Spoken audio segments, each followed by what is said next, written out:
நண்பர்களே, இன்னைக்கு உங்கள சந்திக்கிறது எனக்கு ரொம்ப சந்தோஷம். இந்த தளத்துக்கு நீங்க வந்ததுக்கு நன்றி. உங்களுக்காக ஆண்டவர் நெறைய விஷயங்கள வச்சிருக்கிறாருன்றத உங்ககிட்ட பகிர்ந்துக்க நான் விரும்புறேன்.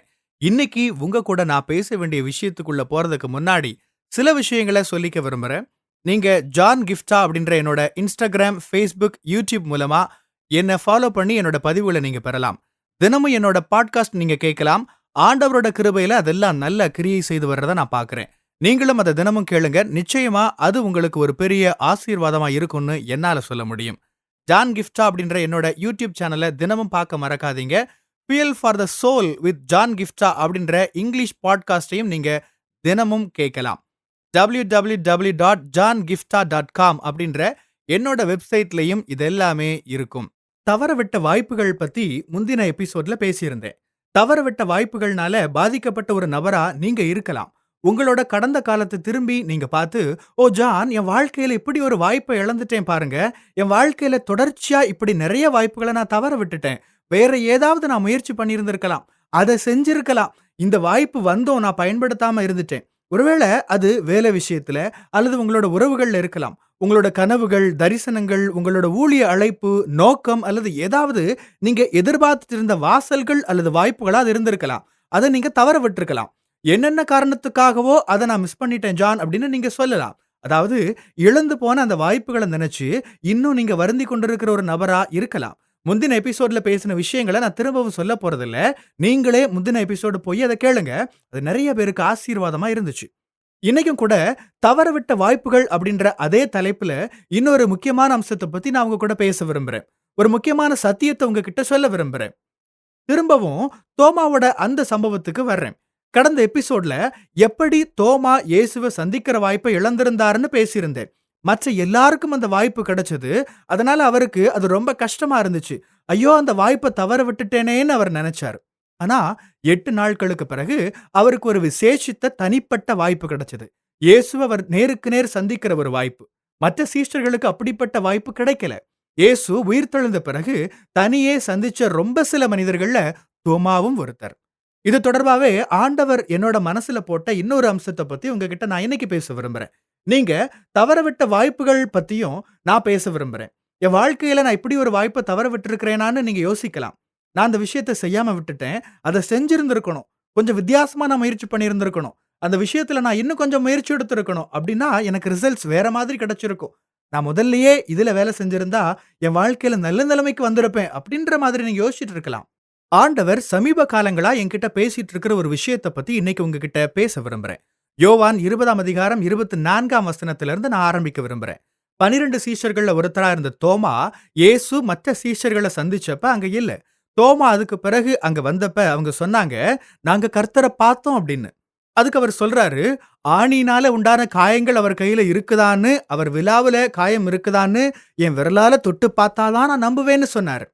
8 நாளைக்கு பிறகு சீஷர்கள் திரும்பவும் ஒண்ணு கூடியிருந்தாங்க. இப்ப தோமாவும் அவர்களோட இருந்தாரு. இப்ப இயேசு திரும்பவும் தோன்றுகிறாரு. இயேசுவோட அவருக்கு தனிப்பட்ட ஒரு சந்திப்பு. ஆண்டவரோட வார்த்தை நமக்கு என்ன சொல்லுதுன்னா, முதல் முறை இயேசு சீஷர்கள சந்திச்சப்ப தோமா அங்க இல்ல. என்ன கவர்ந்த ஒரு விஷயம் என்னன்னா, தோமா அங்க இல்லன்னு வேதத்துல குறிப்பிடப்படல.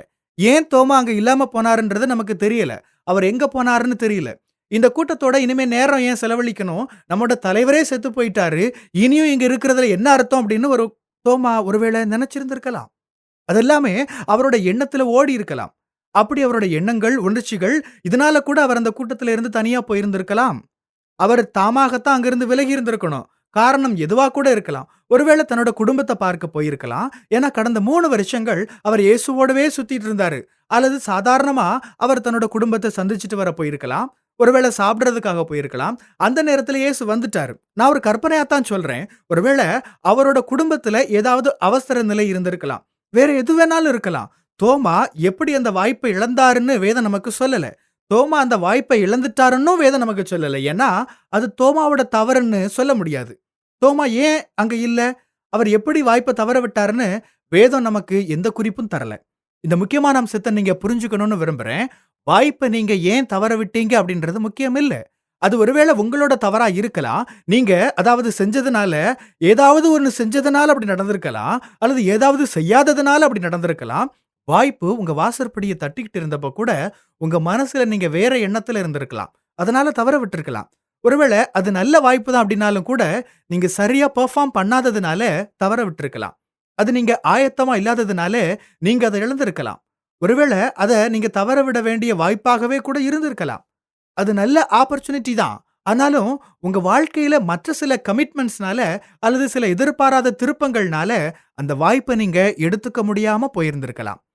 வாய்ப்ப ஏன் தவற விட்டேன் அப்படின்னு அத பத்தி ஆராயறத முதல்ல நிறுத்துங்க. ஏன்னா, தோமா ஏன் அந்த வாய்ப்ப தவற விட்டாருன்றதுக்கான காரணத்த வேதம் நமக்கு தரல. அதுக்கான காரணங்கள் எதுவாவும் இருக்கலாம்.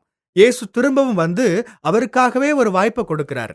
நீங்க உங்க வாய்ப்ப தவற விட்டிருந்தா, ஏன் அத நீங்க தவற விட்டீங்க அப்படின்றது விஷயம் இல்ல. அது உங்களோட சொந்த காரணங்கள்னால இருக்கலாம். உங்களோட தவறுகள் அதுக்கு காரணமா இருக்கலாம். அதுக்கு நீங்க தயாராகாம இருந்திருக்கலாம். உங்களோட எண்ணம் தடைபட்டு இருந்ததால, அத தாண்டி உங்களால யோசிக்க முடியாம இருந்திருக்கலாம். அதனால நீங்க ஒரு அற்புதமான வாய்ப்ப தவற விட்டிருக்கலாம். அல்லது ஒருவேள வாழ்க்கையோட ஓட்டத்துல நீங்க அந்த வாய்ப்ப அடைய முடியாத மாதிரி போயிருக்கலாம். ஆனா, இன்னைக்கு நீங்க புரிஞ்சுக்க வேண்டியது என்னன்னா, ஏன் அந்த வாய்ப்ப தவற விட்டீங்க அப்படின்றது முக்கியம் இல்ல. உங்களோட சில வசனங்கள பகிர்ந்துக்க விரும்புறேன். ஏசாயா 43:18 சொல்லுது, "முந்தினவைகளை நினைக்க வேண்டாம், பூர்வமானவைகளை சிந்திக்க வேண்டாம். இதோ நான் புதிய காரியத்தை செய்கிறேன். இப்பொழுதே அது தோன்றும்." பழைய விஷயங்கள மறந்துடுங்க. முடிஞ்சு போனதிலேயே மூழ்கி கிடக்காதீங்க. இந்த வார்த்தை யாருக்கு வருதுன்னு எனக்கு தெரியல. உங்களோட பழைய விஷயங்கள்லயே மூழ்கி கிடக்கிறத நீங்க நிறுத்தணும். அது உங்களோட தவறுகளா இருக்கலாம், அல்லது உங்களுக்கு இழைக்கப்பட்ட அநியாயங்களா இருக்கலாம். நீங்க தயாரா இல்லாம இருந்த நிலையா இருக்கலாம். அது என்னவா இருந்தாலும் சரி. முடிஞ்சது முடிஞ்சிருச்சு. இனி நீங்க கடந்த காலத்துக்கு போய் அத மாத்தவே முடியாது. முந்தினவைகள மறந்துடுங்க. முடிஞ்சு போனதுல மூழ்கி கிடக்காதீங்க. உங்க கடந்த காலத்திலேயே இருக்காதீங்க. அத பத்தி யோசிக்கிறத நிறுத்துங்க. ஏன் அந்த வாய்ப்புகள தவற விட்டேன்னு ஆராயறத நிறுத்துங்க. சில சமயங்கள்ல நாம ஒரே வட்டத்த திரும்ப திரும்ப சுத்தி வர வேண்டிய நிலை இருக்கலாம். ஏன்னா, நாம ஆண்டவர் நமக்கு கற்றுத்தர விரும்பின விஷயங்கள கத்துக்காம இருந்திருப்போம். ஆனா, இன்னைக்கு என்னோட செய்தி அதுவல்ல. வாய்ப்ப தவற விட்ட ஒரு நிலைமையில நீங்க இருந்தீங்கன்னா, அத பத்தி நீங்க இப்போ ஒண்ணுமே செய்ய முடியாது. அத பத்தி சிந்திக்கிறத நிறுத்துங்க. அத நெனச்சு அழுறத நிறுத்துங்க. அத பத்தி ஆராயறத நிறுத்துங்க. நான் 10 வருஷத்துக்கு முன்னாடியே இத செஞ்சிருக்கலாம் அப்படின்னு யோசிக்காதீங்க. நீங்க 10 வருஷத்துக்கு முன்னாடி போக முடியாது. அப்ப எடுத்த முடிவுகள மாத்த முடியாது. அதனால கடந்த காலத்துல மூழ்கி கிடக்காதீங்க. வேதம் சொல்லுது ஆண்டவர் புதிய காரியத்த செய்யப் போறார். அது இப்பொழுதே தோன்றும். மெசேஜ் வெர்ஷன் வேதாகமம் இத சொல்ற விதம் எனக்கு ரொம்ப பிடிக்கும். உங்களுக்காக நான் மெசேஜ் வெர்ஷன்ல இருந்து வாசிக்கிறேன். மெசேஜ் வெர்ஷன் அப்படின்றது வேறு சில வார்த்தைகள கொண்டு புரிந்து கொள்ள எளிதாக இருக்கிற மாதிரியான ஒரு விளக்க உரை. ஏசாயா 43:16க்கு வந்துடலாம். நடந்ததை மறந்துவிடு. பழைய வரலாற்றை தொடர்ந்து போய்க்கொண்டே இருக்காதே. நிகழ்காலத்தில் விழிப்பாயிரு. புத்தம் புதியதாய் ஒன்றை நான் இப்போ செய்யப் போகிறேன். அது இப்போதே உண்டாகும். எவ்வளோ நல்லா இருக்கு. எனக்கு இது ரொம்ப புடிச்சிருக்கு. நடந்ததெல்லாம் மறந்துருங்க. அதிலே மூழ்கி கிடக்காதீங்க. கடந்த காலத்திலேயே இருக்கிறத நிறுத்துங்க. பழைய வரலாற்ற தொடர்ந்து போயிட்டே இருக்காதீங்க. எவ்வளோ அழகா சொல்லுது பாருங்களேன். பழைய வரலாற்றுக்கு பின்னாடியே நம்ம எத்தன நேரம் போயிட்டு இருக்கிறோம். கடந்த காலத்திலேயே நம்ம முழுகி போய் இருக்கிறோமே. அதையே நெனச்சு ஆராய்ச்சி பண்ணிட்டு இருக்கிறோமே. 5 வருஷத்துக்கு முன்னாடி நான் இத சொல்லியிருக்கணும். 10 வருஷத்துக்கு முன்னாடி இத நான் செஞ்சிருக்கணும். இந்த வாய்ப்ப நான் சின்ன பிள்ளையா இருந்தப்பவே எடுத்திருக்கணும். அப்படி நான் முடிவு எடுத்திருந்தா, என் வாழ்க்கையே மாறியிருக்கும் அப்படின்னுலாம் சிந்திக்கிறத நிறுத்துங்க. கடந்த வரலாற்ற பின்தொடராதீங்க. நிகழ்காலத்துல விழிப்பா இருந்து வேதம் சொல்றத மறந்துடாதீங்க. இந்த வசனத்த தான் ஆண்டவர் என்னோட இருதயத்துல இன்னைக்கு போட்டாரு. என்ன நடந்திருந்தாலும் சரி, அத மறந்துடுங்க. அத நீங்க இனி மாத்தவே முடியாது. அது நீங்க செஞ்ச தவறா இருந்தாலும் சரி, எதேர்ச்சையா நடந்ததா இருந்தாலும் சரி, உங்களுக்கு நடந்த அநியாயமா இருந்தாலும் சரி, அது என்னவா இருந்தாலும், நம்ம ஆராதிக்கிற ஆண்டவர் அன்பான பிதா. நம்ம ஆராதிக்கிற ஆண்டவர் 2ஆம் வாய்ப்பு தருகிற ஆண்டவர். நம்ம சேவிக்கிற ஆண்டவர் நமக்கு நடந்த அநியாயங்கள நம் வாழ்வில் அழகாக மாற்றக்கூடியவர் அப்படின்றத மறந்துடாதீங்க. நடக்கிற எல்லா விஷயங்களையும் எப்படி உங்களோட நன்மைக்கு ஏதுவாக மாற்றணும் அப்படின்றது அவருக்கு தெரியும். ஏன்னா நீங்க அவர நேசிக்கிறீங்க. அவரோட நோக்கத்துக்காக அழைக்கப்பட்டிருக்கீங்க. ஆண்டவர் எல்லாவற்றையும் தம் கட்டுப்பாட்டுல கொண்டிருக்கிறார். உங்களுக்கு புரிஞ்சாலும் புரியலனாலும் அவர் நல்ல தேவன். காரியங்கள் நல்லா போயிட்டு இருந்தாலும் இல்லனாலும் அவர் நல்ல தேவன். நீங்கள் நம்புவதற்கு தகுதியான தேவன் அவர். கடந்த காலத்த பற்றிக் கொண்டிருக்க வேண்டிய அவசியம் இல்ல. காரணங்கள ஆராய வேண்டிய அவசியம் இல்ல. ஓ! இத நான் செஞ்சிருக்கலாமே, ஓ! அத செஞ்சிருக்கலாமேன்னு யோசிக்காதீங்க. நிகழ்காலத்துல விழிப்பா இருக்க வேண்டியது மட்டும் தான் நீங்க செய்ய வேண்டியது. நீங்க உங்க மனதுல விழிப்பா இருந்தா மட்டும் தான், உங்க மனசுல பழைய விஷயங்கள் இல்லாம இருந்தா மட்டும் தான், ஆண்டவர் உங்களுக்காக வச்சிருக்கிற புதிய விஷயங்கள நீங்க பெற்றுக்கொள்ள முடியும். ஆண்டவர் உங்க வாழ்க்கையில கொண்டு வரப்போற புத்தம் புதிய அடுத்த தொடக்கத்துக்கு, அடுத்த வாய்ப்புக்கு நீங்க அப்பத்தான் தயாரா இருக்க முடியும். நீங்க கடந்த கால விஷயங்களையே தொடர்ந்து நினைச்சிட்டு இருந்தா, ஆண்டவர் உங்களுக்கு தர விரும்புற புதிய விஷயங்கள நீங்க தவற விட்டுருவீங்க. இதுதான் இன்னைக்கு நான் உங்ககிட்ட விட்டுட்டு போற செய்தி. வாய்ப்ப ஏன் தவற விட்டுட்டேன்னு ஆராயறத நிறுத்துங்க. இத செஞ்சிருக்கலாமோ, அத செய்ய முடியலையேன்னு யோசிக்கிறத நிறுத்துங்க. பழைய வரலாறுகள பத்தி நினைக்கிறத நிறுத்துங்க. உங்களோட கடந்த காலத்துல மூழ்கி கிடக்காதீங்க. நிகழ்காலத்துல விழிப்பாருங்க. அது மட்டும் தான் நீங்க செய்ய வேண்டியது. ஆண்டவரே, கடந்த காலத்துல நடந்ததெல்லாம் மறந்துட போறேன். அதையெல்லாம் ஒதுக்கி வச்சுட்டு, என்ன நான் உங்களுக்கு அர்ப்பணிக்கிறேன். இந்த செய்திய கேட்டுட்டு இருக்கிற இந்த நிமிஷத்துல, என்ன நான் புதியதா உங்களுக்கு ஒப்படைக்கிறேன். இதுதான் நான். இதுதான் என்னோட வாழ்க்கை. என்ன நீங்க முழுமையா ஆளுகை செய்யுங்க. என் வாழ்க்கையில நீங்க புதிய விஷயங்கள கொண்டு வருவீங்கன்னு நம்புறேன். நிகழ்காலத்துல விழிப்பா இருக்க எனக்கு உதவுங்க அப்படின்னு ஆண்டவர்கிட்ட சொல்லுங்க.